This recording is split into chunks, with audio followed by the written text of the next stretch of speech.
So, herzlich willkommen zurück. Okay, welcome back, everybody.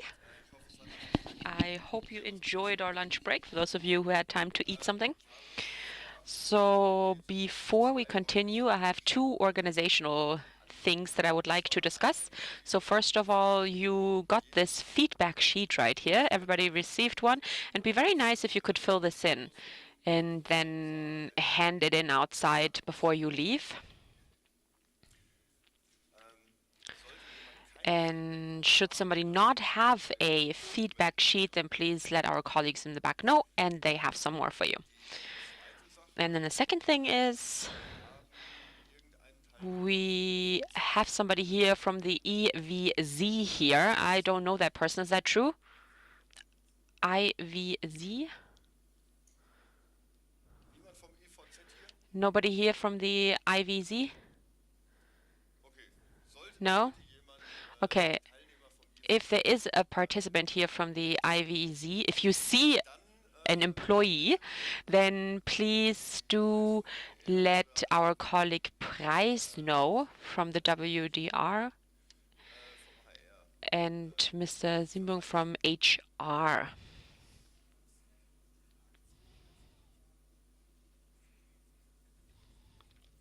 Sorry, I can't hear without the microphone on. Is Sven here?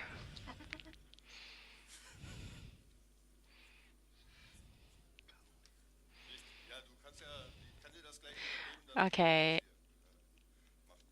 You can do that in just a minute if you want to. Okay. So I'm going to tell you a little bit about WATO, especially news. So as you already know, I'm going to talk about the works. So let's see what the result is going to be. Okay, let's get started with activate changes. So that's works 4075. And in this work, we have reworked activate changes completely. And you can now add comments to an activation. You can also do bulk activations on selected sites or all sites, and also activations in parallel. In WATO, this is what it looks like. So as you can see here, you can enter a comment, and you can either say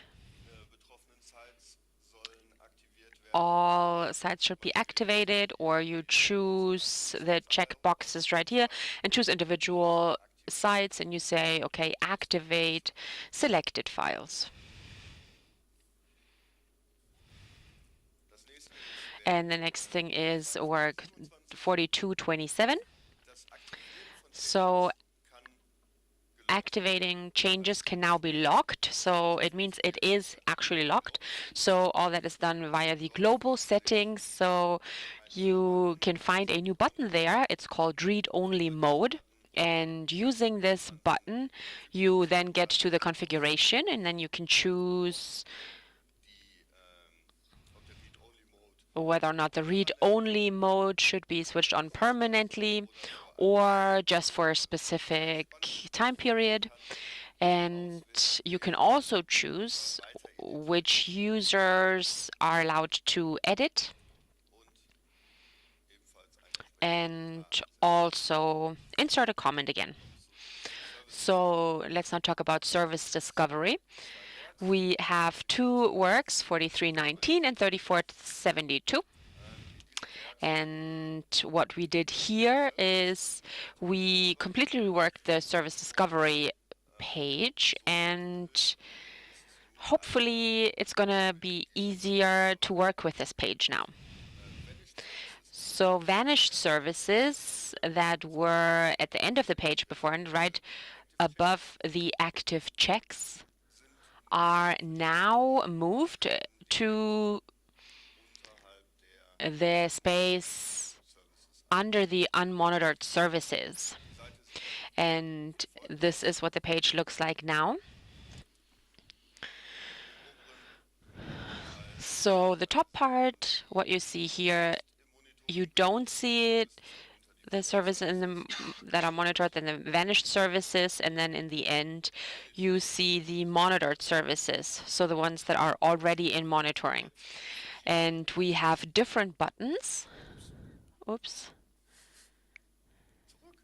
Let's get back to where we were. Okay, so there are different buttons, and you have different sections here. So you can have unmonitored services or vanished services, and you can say, please monitor them.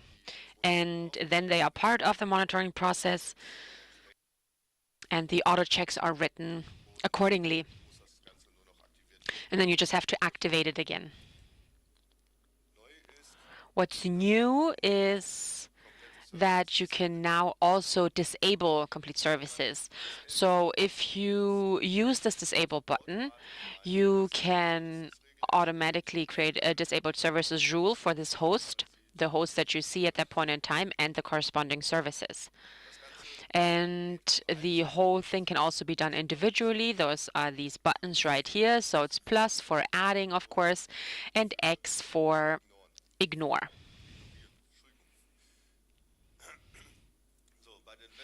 Okay, so when it comes to vanished services, we have an additional button right here. So that's this button. And if there are several of them, you can then remove individual services from monitoring, or you could say you're going to use the remove button, and you can say, okay, remove all of them. Okay, so it's definitely more colorful now.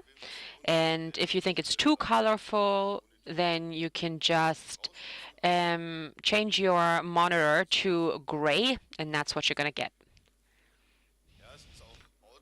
So it's not as red in monitoring if you have black and white on. And it might make you feel better overall. That's possible. I'm not sure which monitors are capable of doing that, but it's a good idea, I think. Okay, so now let's talk about the periodic service discovery. That's the work 3130. And what we have here, we added that it's more dynamic now. And also, you can also say in the rule, okay, just add recognized services, so just specific services. So either all of them or none, or just specific services. So those that are not added automatically, they are going to be visible in the service output of the CheckMK discovery service, or if you're from a site before 128, in that case, it might be called CheckMK inventory.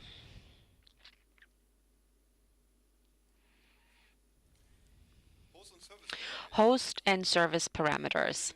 Okay, so the rules for host and service parameters were extended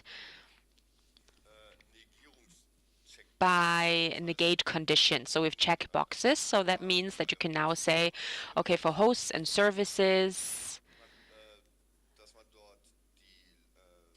you can now enter the corresponding items, and then you can put a check in the checkbox. And from then on, this rule only applies for items that don't match here. So instead of many different services and disabling all of them, you can just say, no, that one service that I am interested in, that is not going to be disabled.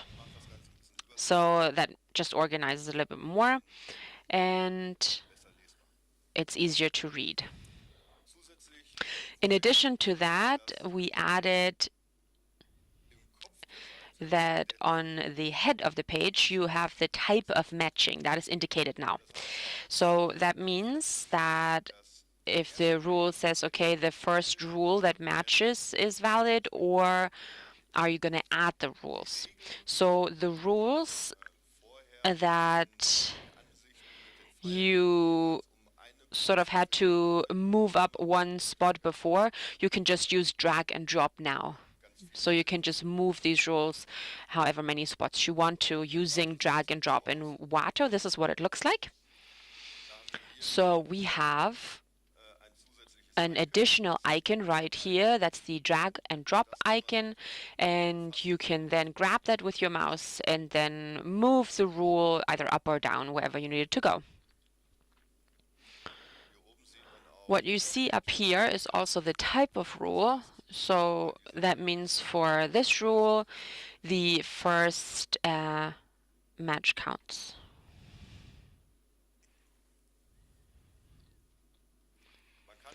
Okay, in Wato, you can also look for rules. So you go to host and service parameters, and then you enter piggyback in the search box. And then you see the rules that are valid for piggyback data.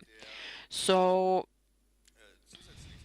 in addition to this quick search box that is indicated for host and service parameters, there's also a button. The button is called search. So if you use that button, you can get to the extended search, and you can look for certain things there. You can just look for key terms for different folders. You can look for rules that have specific or include specific host tags in the conditions and things like that. And when it comes to piggyback translations, we now can do several regexes. So that means we don't only have the case that you have explicit host names that you translate in the rules, but instead you can use as many regular terms as you want, and you can add them. And the first one that matches is the one that counts.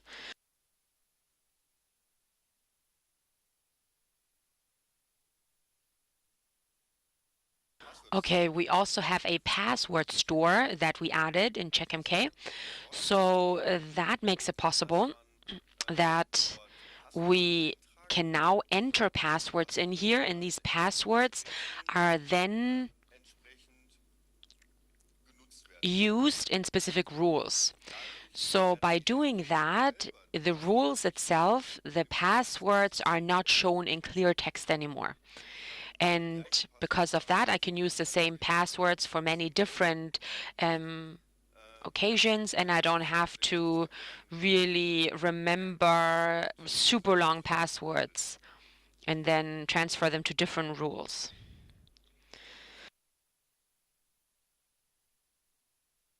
And the passwords that were entered are not now going to be visible here. So in this case,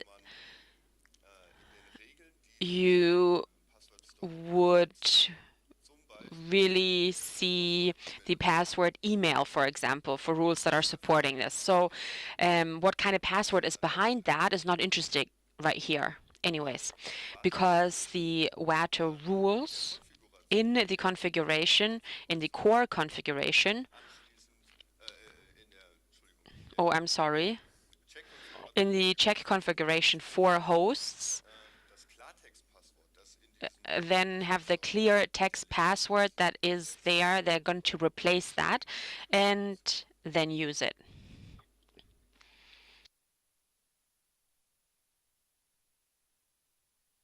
Okay, then we have work 2,900. So that was extended as well.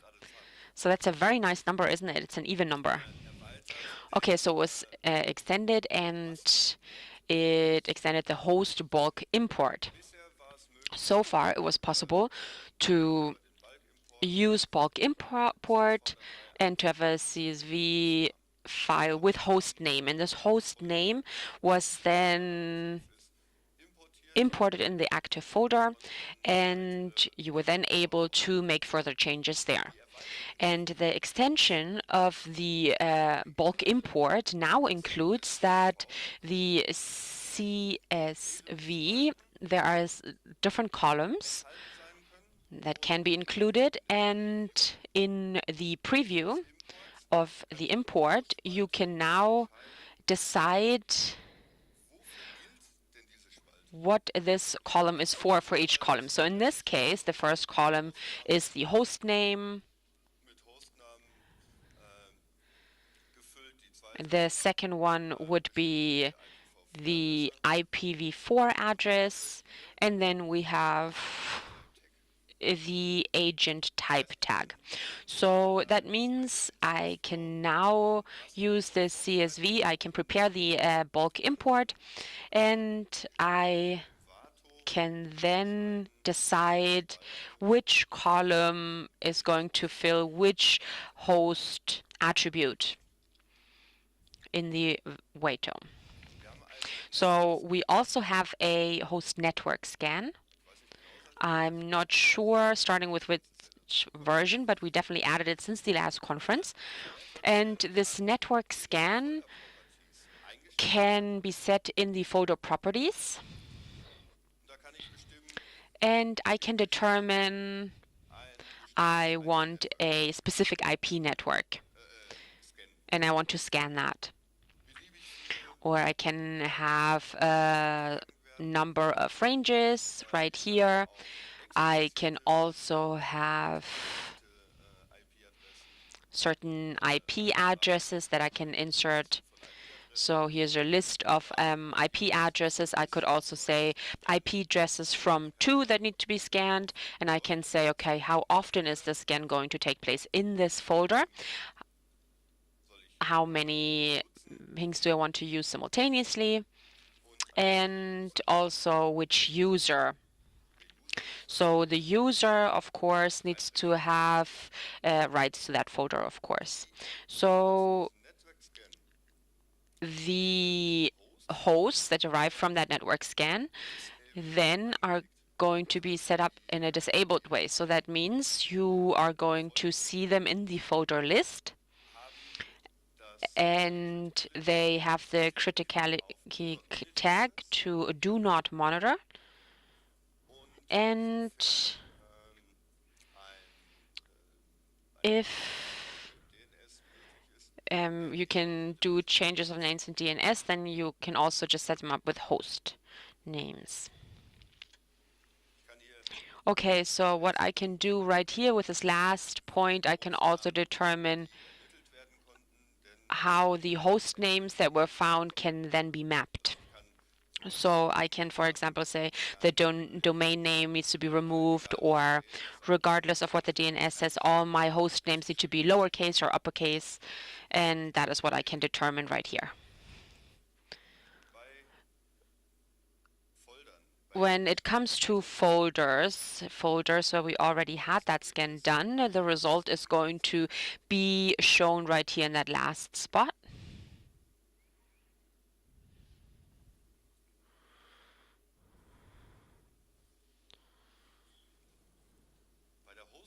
When it comes to the host search in WATO, that was extended in a way that I can, for example, also search for tags. So I can't only look for IP addresses, host names, or parts of a host name. I can also say search for all of the hosts that are in the locality Munich, for example. And using the result list, I can then also do bulk operations. And those are the same bulk operations that I also can do in the host folder view. So for example, I could use my whole search result and I could edit it. Because the locality Munich is not present anymore, and it's now called differently. Different is always good. So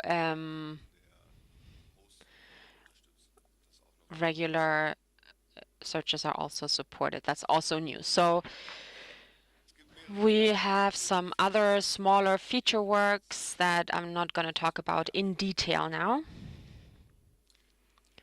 Okay, let's talk about the users. So there is a new user when you install it that exists, And if it does not exist in an update, then I don't think it's going to be there. So that's the automation user. So an automation user can be used to register hosts in the bakery, for example, or to use web services, to set downtimes. And if you install it for the first time, there's one automation user as a default. It's called automation user, and it has a secret, a random secret. What's new about it is that the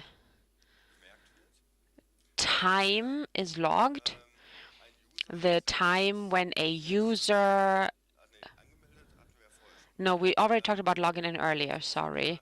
So the last time a user is active is logged.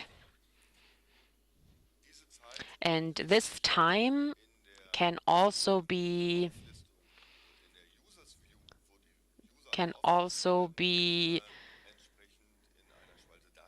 seen in a column in the user's view. Another thing that's new is also that you can determine via checkboxes, okay, I really want to select several users, and I'm going to say, okay, please delete all of them. So far, each user had to be deleted separately.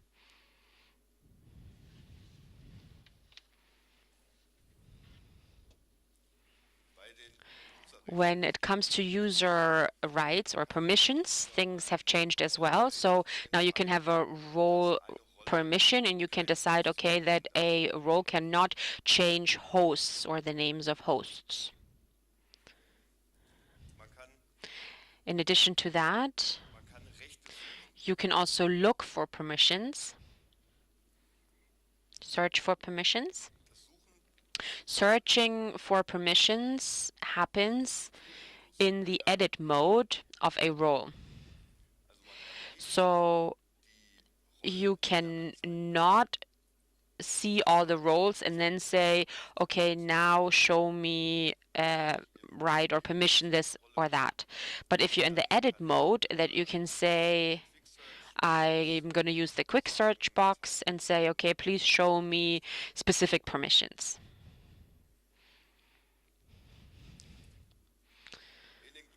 Okay, so if we talk about global settings, there is a new setting, and it's called hide way to folders.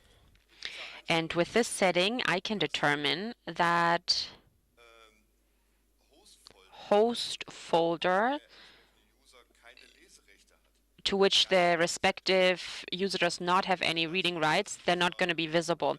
So far, they were still visible, but there was this little lock in front of it because the user did not have the appropriate rights or permissions for this folder. So this global setting can now help you not make them visible anymore. The result looks as follows. So the user MA, for example, on the left-hand side, that user does not have the rights to read slave 2 and 3, and that's why they're not indicated here anymore.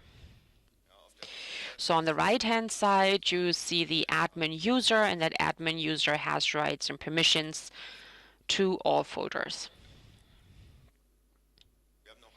We have a couple other things when it comes to notifications rules. So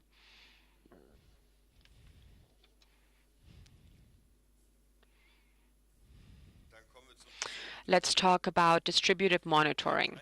So work 4320 adds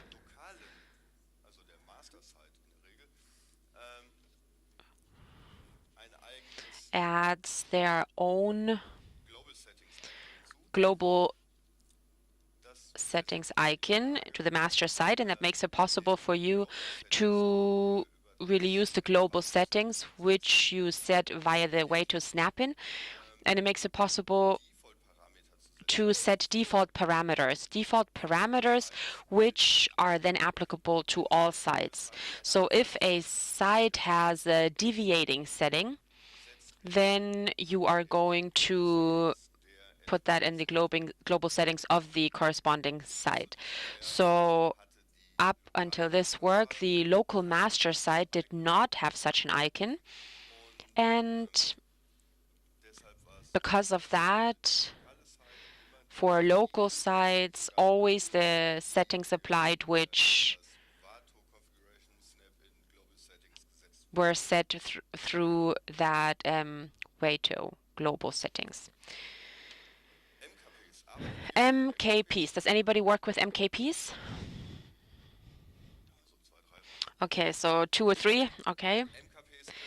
MKPs can now, in the Enterprise Edition, they can be managed via a Vato module, and this module makes it possible where new MKPs can be uploaded to the site, and from the existing files in the local structure in the file system, you can then create new MKPs. In addition to that, you can also view which files of the local structure are not connected to an MKP. And in addition to that, for installed MKPs, you can say, I want to edit them, maybe change a description or a version number, something like that. And I can also say, I want this MKP to be downloaded. And then you get the appropriate MKP and you get the download. And then you can also delete it.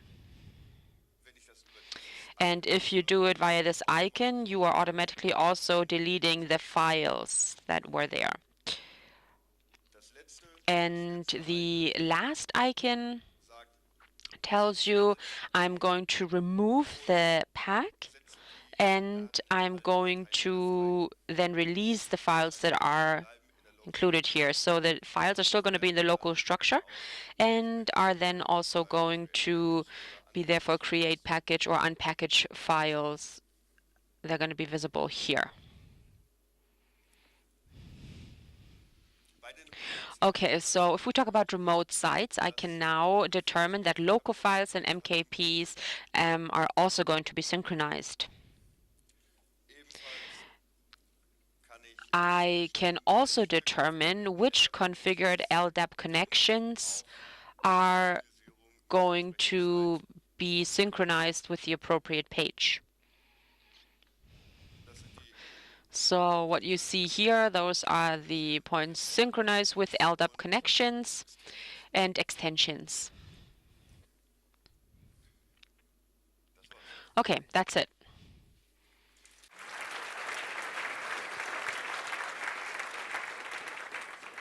Achso, die übersprungene. Oh, the one slide I skipped, that was just double. So don't worry about that. I have a question about the discovery dialog. Well, we do have customers who do a lot about SNMP, and they wish for the option to not only have a disable service rule in the discovery dialog, but also to do a disable check and to configure that. Is that an option? Is that something that could be done? Is this conceptually difficult? I do think it's possible if you throw in a lot of credits. How big would the credits have to be? I'm not the developer, I wouldn't know.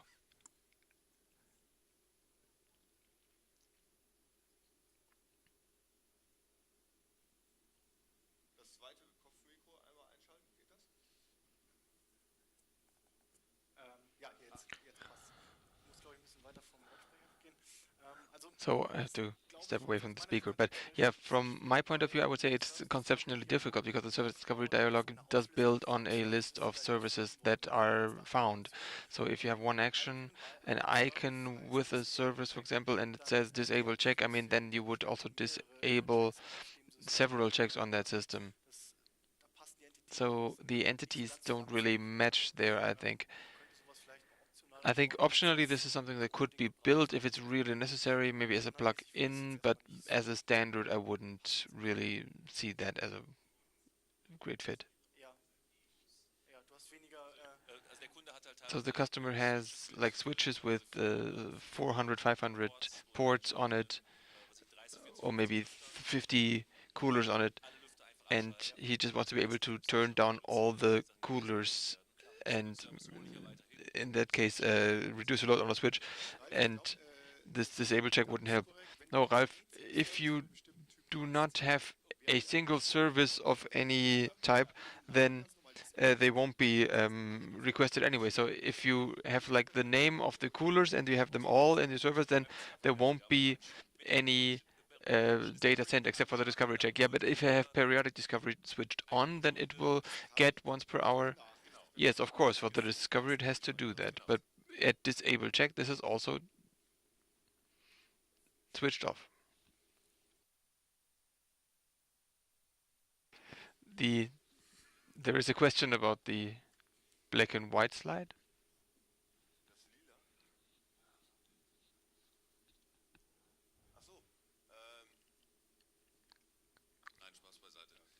On a serious note, you didn't mention it, but we had it yesterday. Matthias talked about it because somebody asked about it. Discard changes. They disappeared. Is that true? In 1.4, they disappeared, yes. But how can I, let's say I made changes and I want to discard them. My way would now be that I have to like load a backup or Wato snapshot rollback that is on the file system. But let me add, it's everybody agrees that this is not the most comfortable solution. What I could imagine is that we would create a little tool so you could just have a command line command for recreating a snapshot, because the structure of the snapshot is a bit tricky. It's difficult to get all the files to the right place in the end, but we could create a little tool for that, I'm pretty sure, to make this more convenient, if you would like to have that. So you don't plan to have that feature return in the 1.4. We are going with that gap. In 1.5, there will be something really great and big and awesome that we're going to talk about later. But on the background, why the snapshot feature was kicked out was because it never really correctly worked. Well, discard is nothing like opening a snapshot. But snapshot suggests that in distributed monitoring there's everything in there, but some data is also in the local time for technical reasons, and therefore it's not correct. And we never found a way to really fix this because conceptually this doesn't work out. So we did remove it, and we have a new concept, and we're going to present that later on. And now there is this little gap in the program. So for example, if in your changes that you want to discard is a new service discovery, for example, that does activate services at a host or remove them at a host, then the discard changes never recognized those, because discard changes was previously only for config and it was based on local time. So what I just overheard here is that one of the core points why you took it out was that in distributed monitoring it didn't really work. Is it a problem that in non-distributed monitoring, until you have a final solution, could you at least please restore that on a local basis? Because for us this is quite an annoying thing, because we have so many users working with it and they are so used to working with the GUI, and now suddenly we have to force them to go back to the command line, which it took us a long time to get them away from that because we don't want them on the command line. Yes, we're also trying to get the users away from the command line.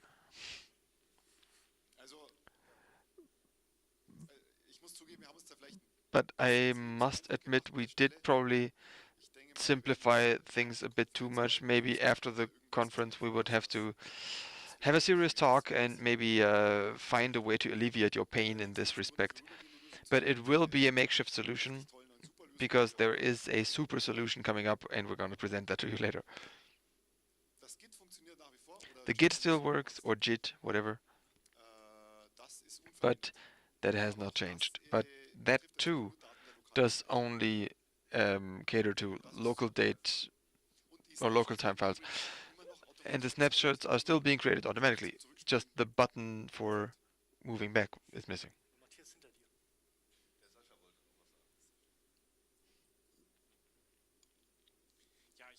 Yeah, I have two questions. One would be the password store. Can I use the passwords also for active checks, for Nagios checks or something?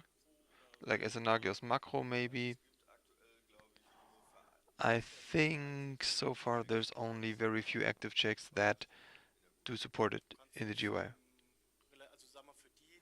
I'd say for those where we integrated it for the GUI, it can be used without a problem, and you can also use it for the rule classical and active monitoring checks. That does work. So it's a variable I can access, yeah. Second question about the network scans. You said they are by nature disabled, but where can I see quickly what has all been found disabled? Through the extended host search. I mean, you're configuring the network scan within a few folders, not all of them. These are your entry points, and within these folders, the hosts are then directly created. And then you have a list of disabled hosts that keeps being refilled when new hosts come in, and you're meant to move your hosts out of that list. Now I get it. Thank you.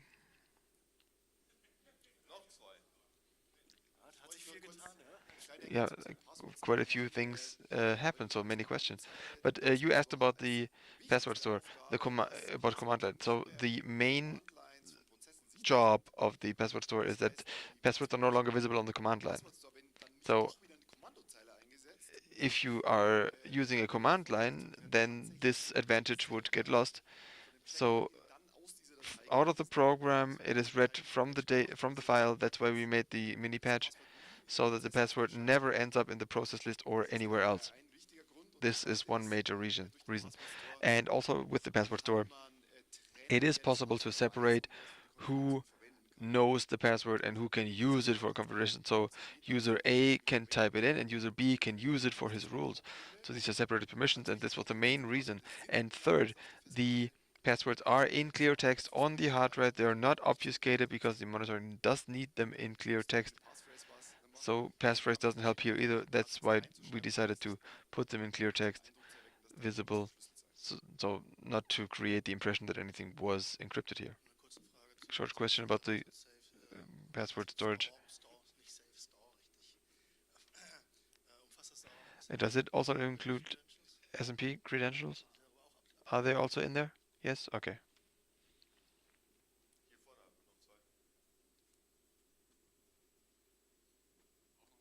Just a short question about the password store. How about the update from the old to the new version? Are the old ones still exist, and do I have to then create a password store? No, in the rules you can choose whether you want to have a password in the rules or a password from the password store. So existing rules will still continue to work. Yeah, wherever you were able to enter a password, you get the extra option. And bit by bit, you get it everywhere. A question about the network discovery. If one IP address was discovered once and I move the disabled host out, this will not be rediscovered? Yes, disabled means disabled. So if I enable it and do the network scan again on the same network, oh, network scan, I get it. So to enable a host means that criticality tag, either to remove that and then create the default of the folder or of a Perl folder, or to set it to a different value, then do not monitor. And then this host will not be newly discovered because I'm sending it out of the default folder. Yes, but it won't have a service discovery automatically. That needs to be timed.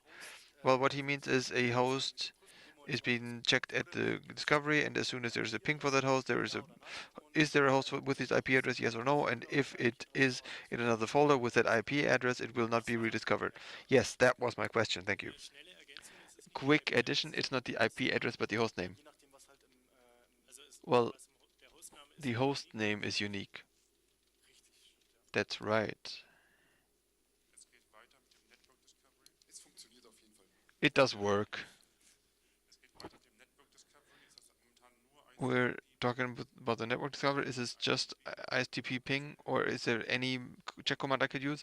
And if no, how badly would it, or how hard would it be to do? Because I would like to have a stealth scan on port 80. Technically possible, but not integrated. Right now we ping,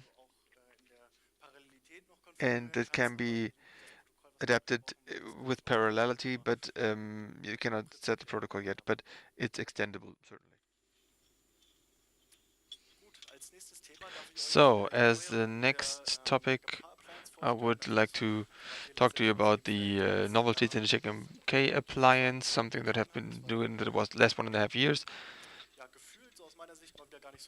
It felt like it wasn't that much, but then when you prepare the slides, you realize it is quite a bit what happened here. And looking at the roadmap that I had 2 years ago at the conference, you could see in every point and do a little check behind it. We have implemented features and we have made a few changes, and this is what I'm talking about now. We have implemented, or we have new models in the pipeline, which is Rail 1, a maintenance release that we did call a Rail 2 because architecturally it's quite different. It's not a 32-bit platform anymore, it's a 64-bit now, as is the standard today. It's also important for new changes because the appliance firmware now runs also on a 64-bit system. The system itself does have a bit more power, so you can do monitoring on larger installations. The setup, the hardware is still similar. It's a rail system that I can put into my server rackets, and I can monitor about 4,000 services with this device. It's as an embedded installation, that is a scale that is quite nice to be able to do with one device. Then the Rec 1 Mark II model, so the second generation of our Rec 1, which actually is doing quite well.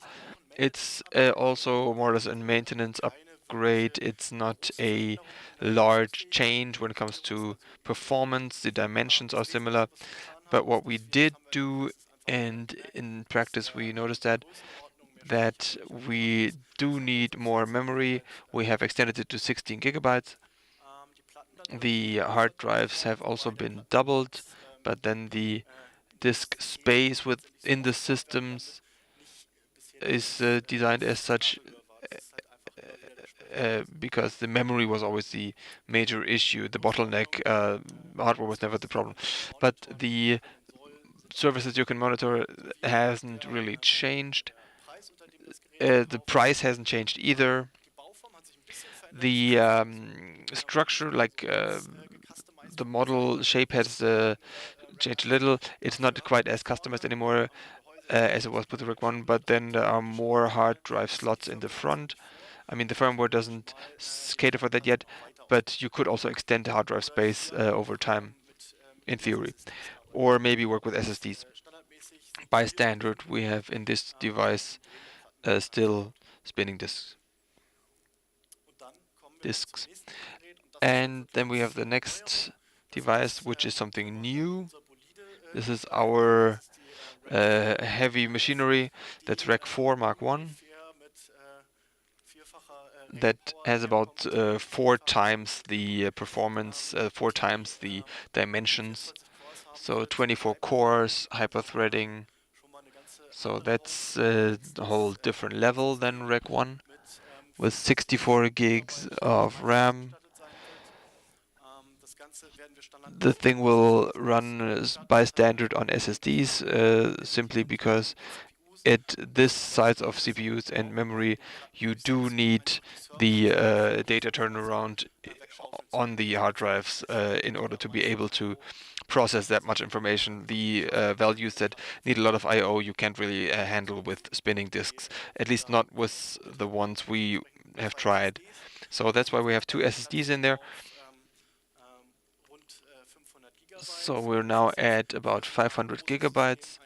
For a large system like this is not as much, but for the services we are looking into, this should be enough.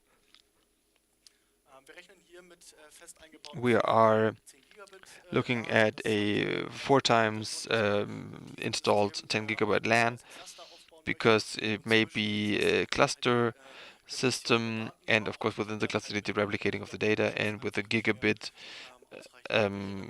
connection it wouldn't work out. So that's why we have the 10 gig LAN, which just makes sense in this kind of environment. The system does have 2 rack units, of course a redundant PSU,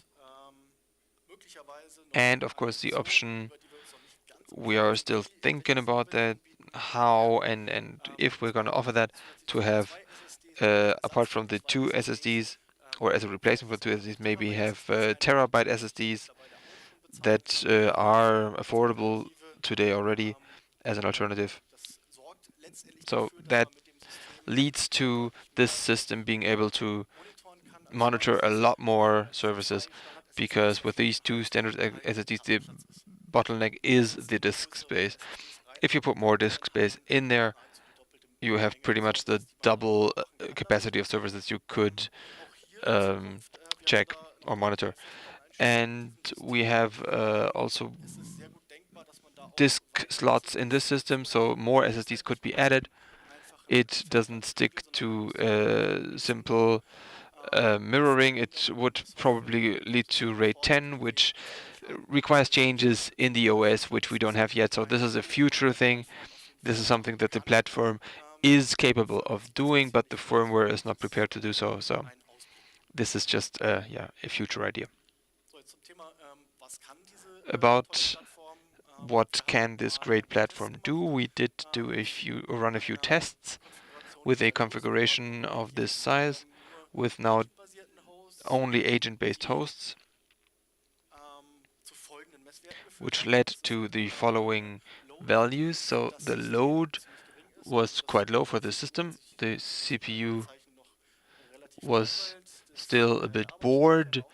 RAM as well was still very reasonable. Disk I/O for SSDs was also great. And what you can see is that the disk space was running out. The 60 gigs, I mean, there was still some space, but in reality, you do need a bit of space for the monitoring history, for event controls, for agents and baking, for test sites, for whatnot. That's why we said, okay, this is the first observation we have made, the first test we have made. The check latency is the ultimate value telling us whether the machine is too slow. It's at 1 second. This is actually perfectly fine. So that means the services that were configured, they can be monitored in the interval that we wanted. And essentially we found out that the disk space is the limit and it doesn't offer a lot more space. So we tried it with double the hard drive capacity, and we increase the hosts and services and then get to a load of 36, which is still healthy. We had a memory load of only 31, which was also alright, and disk I/O is increasing, and now disk space is also not that great. It's not that much left.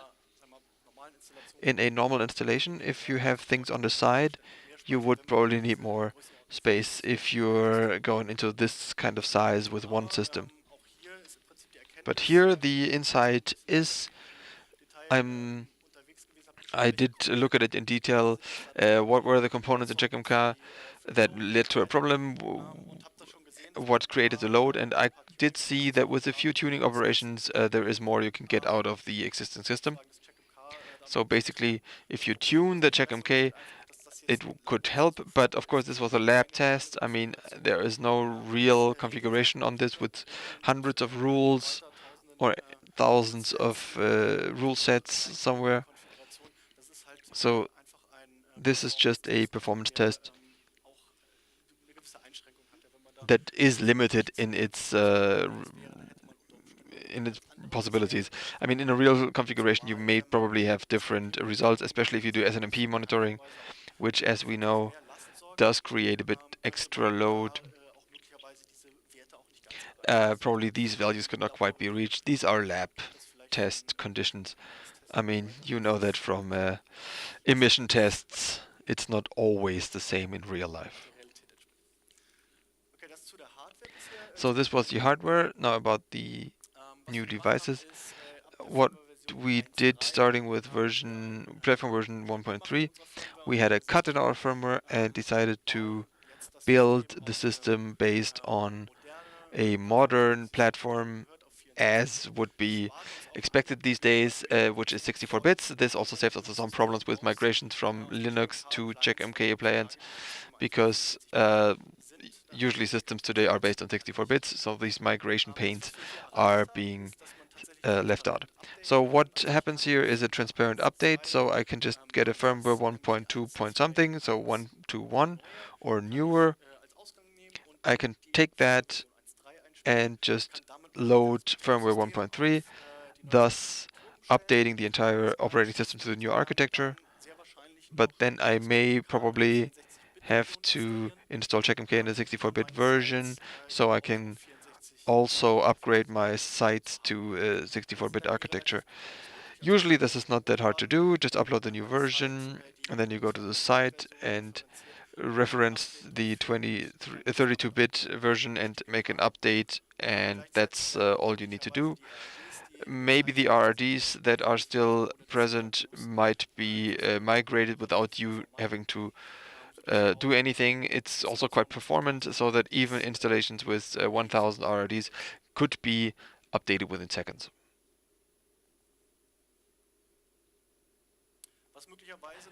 What may still happen if you're in the local hierarchy of your site and you have installed your own binaries, some tools maybe to get interfaces to certain systems that were provided by the hardware producers, you may have to replace those binaries. Maybe compile them yourself, or just get a 64-bit binary instead of 32-bit binary. This is something that cannot be automated from our side. This does require to take a look at the site itself. Backup. This goes hand in hand with the topic we have just talked about, the Wato backup. This is something that came out of the same context, because for an online backup that in the appliance that we always wanted to have, you do need the online backup of the sites. It's the same backup tool. We needed to do the same one for the site backup and the system backup. The goal of all this was that through the GUI of the appliance, the backup can be configured. The appliance itself does the execution of the backup, and it can say, I want my backup to start this and there, and it's being moved to somewhere, to a Samba share, to an NFS share. It's also possible to send it locally on a separate volume if you want to have only a little or small local backup. That's of course possible. There is the option to configure several jobs on an appliance. You can create backup targets, and these are the shares you want to save to. And in the backup jobs itself, you configure properties like how should this backup be encrypted with a certain key or something, that the appliance would then know that with a secret, so that the appliance itself, in combination with the certificate and the password, can then decode that. So that even if you are in an unencrypted storage, the data is encrypted properly. One thing that is a little limitation here, something that we said we want to keep simple for now, is that one backup job can only create one backup generation. So you create a backup, and as soon as this is finalized and closed, it's being saved, and then it's on a file share.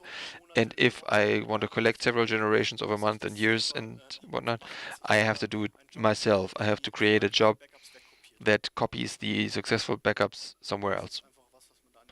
This is something you need to know. And this looks like this or similar.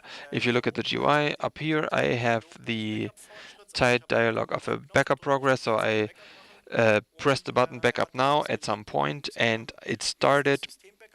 And first it did the system backup, which is quite a slim thing because it only has to save the configuration and not all the system files. Then the data backups happen. This is the proper backup of the sites that are then being saved online, all of them. In the end, there's a consistency check and how long it took. Of course, in my playground here, this was a very short thing. With a larger installation, it would take longer, of course. And down here, you can see the entry point to this page. It's the overview of the device backup, and I do get a bit of information about what I have created, what size, what I/O I had on the way, and when the next backup run is scheduled. Of course, I could also go here and start a backup manually just to get a backup now, because next I'm gonna try something out.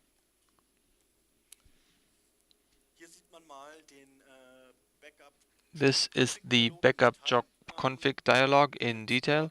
You pick the parameters, name and so on, and then you decide what the backup target is. You may want to set up that it's a regular backup, or you can also say just a manual job that I want to start once in a while. And down here are the options like encryptions and sometimes compression if I wanted, and also excluding single sites is possible. So my test sites or anything else that is not really of importance, I can exclude that. I can also exclude all the sites if I want to and just do a system config backup that is just a few K big, and this is something I can definitely do. So that's everything about backup. Then site migration. I'm not sure whether we mentioned that in the last conference. I didn't find it in the last conference. It did pretty much exist when the last conference happened, but it's the mechanism that can get a existing site from any link system and get it to the site. Enter the source host, the source ID, and the SSH access files of a root user, for example, or maybe a site user, somebody who has the right permissions. And then down here, I click whether I want to change the name of the site on the new system or not, and whether for test reasons for testing reasons I may want to exclude the measuring values. I can also set that up here. It's a nice way to create the migration step to the appliance. It's also an architectural migration similar to the updates to the 64-bit platform. Okay, and partially that's what we mean by the part down here. So whatever makes it big, you can just exclude. Okay, the next topic is then the VLAN support. So again, this is a very nice story. So each interface, you can use the physical interface of the appliances, also the bonding interfaces. You can now add as many VLANs as you want, so you can configure them. And the appliance itself can then be in as many virtual networks as you want. So I think we're going to do all the questions later on. So we're just going to finish this up and then we'll do questions. Okay, so that's that. In addition to that, we also have a couple smaller things, cloning and renaming of sites that can now be done via the GUI. That was a little bit more difficult with the command line before that. Also, system log is also something that was a problem when it comes to error diagnosis, and for historic reasons, also because of the rail. It was the case that the valog syslog was a problem. Then after reboot, it was deleted. So now for new installations and after an update, So also for existing installations, really, it is resistant now. And maybe if you did it manually of the FS tab, mount shares and so on, they are also in specific areas. Whatever is marked, it's allowed. So you can also add your own mounts that are not going to be deleted. Okay, so those were all the news so far. And now you may ask your question if you have a microphone.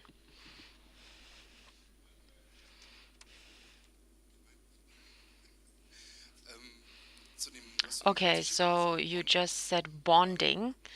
And if you have a cluster and you want to clean up to just have a test scenario, for example, between two virtual appliances, do I always have to have a bonding?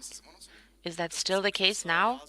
Well, that's necessary in the cluster. So in virtualization, it's going to be just a joke, but in the appliance, that is still necessary because you can always do a lot, and in the end, people are using it the way you allow them to. So if somebody has a cluster set up with a network interface and they build that and the connection between those nodes are gone, then you really can't have a cluster that makes sense productively, you know?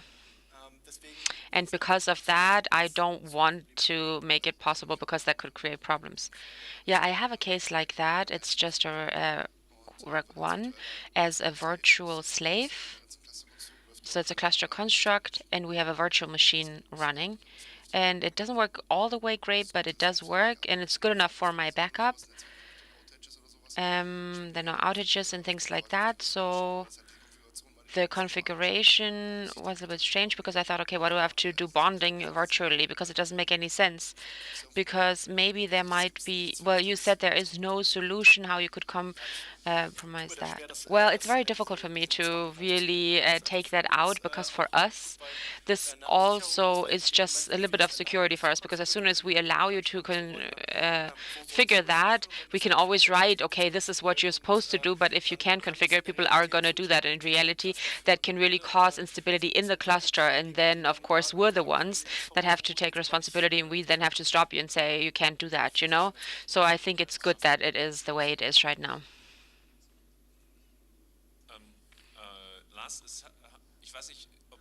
I'm not sure whether you changed it or not. That's why I'm asking. In the past, there were some problems with the schemes in virtual appliances. So if I was a customer and I had the VMware tools, for example, I installed them, then there wasn't a lot of space left and for a firmware update, for example. So is that something that you've resolved?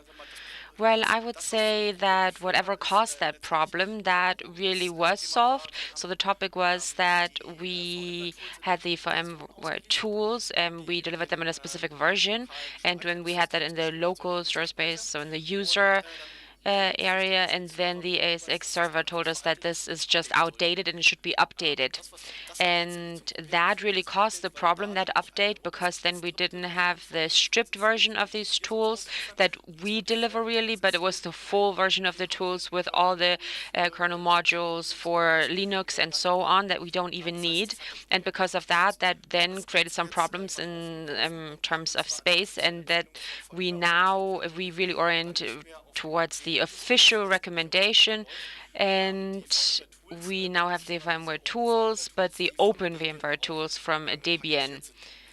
So they are now part of the firmware, and because of that, they are delivered with that version and no other version. And now the ASX server does not have a problem anymore because it doesn't tell the user anymore that something needs to happen.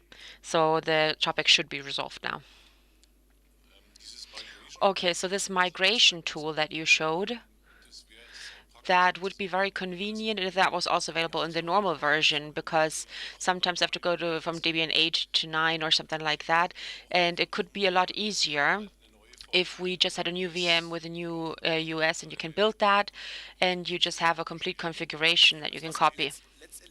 Well, overall, what's happening under that is that there are two commands that are going through SSH. They're piped, and that's the OMD backup on the one hand. That's then streaming the backup through SSH to a restore command. And then if you have a shell, you can just do a one-liner. That's actually in our manual as an example. It's not very convenient, but it's definitely doable on this level. So it's just one line. It really is. We documented that in our manual. Okay, we have another question.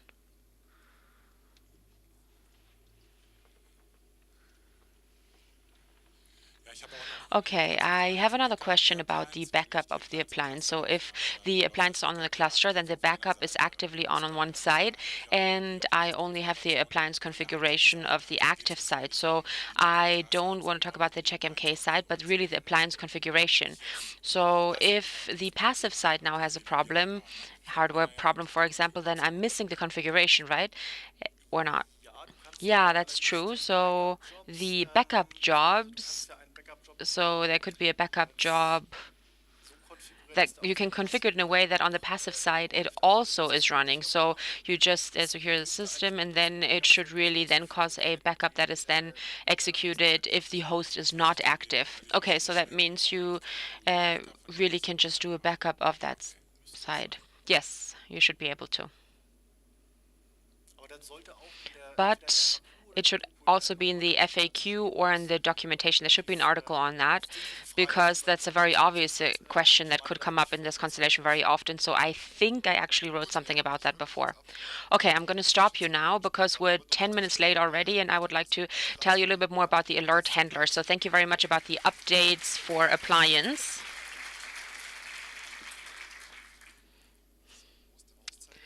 Okay, so where's my mouse? I'm going to continue with this microphone for now because there's not a lot that changed. I would like to keep this very brief. But alert handler, that's really, I always felt like we don't need it. I didn't want it, same as the agent updates, but people want it. So that's why we do have it. So if something happens, I can just run scripts automatically. And we can just say what's happening automatically. What's new is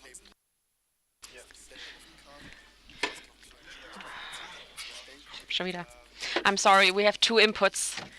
I have two inputs. I can't hear what they're saying. Sorry, we're trying to fix it.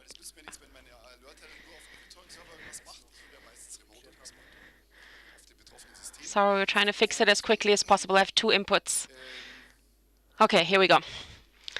Okay, so these alert handlers for Linux, they have a concept that is very much into security. So we're using not only SSH, but also command restrictions.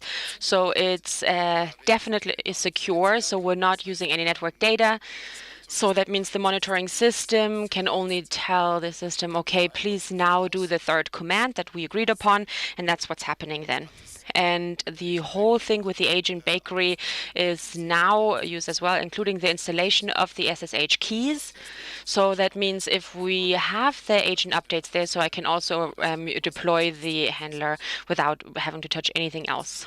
So of course it's not less secure because of that, because if I do deployment, then I can also deploy scripts, right? As we saw yesterday. So what's very nice is the SSH keys, so the authorized keys, they are then adapted automatically, and the key is then also removed again as soon as you uninstall them in the next agent. So I'm not going to tell you more about that, but the details are all documented. You can read up on that. And what's also very interesting is that the alert handlers now log the results in the monitoring history. And you can see that right here. I just separated it because of the size, because of the font size. So, of course, you don't have to look that up in the log file. It's in the monitoring, in the history of the services, that there was an alert handler running. So this is one that had an error, for example. So that means it did not work because, for example, in this case, there was a script missing. So that means you just can check right away, did something go wrong? And of course, if there are some alert handlers that didn't work, you can get notifications on that as well.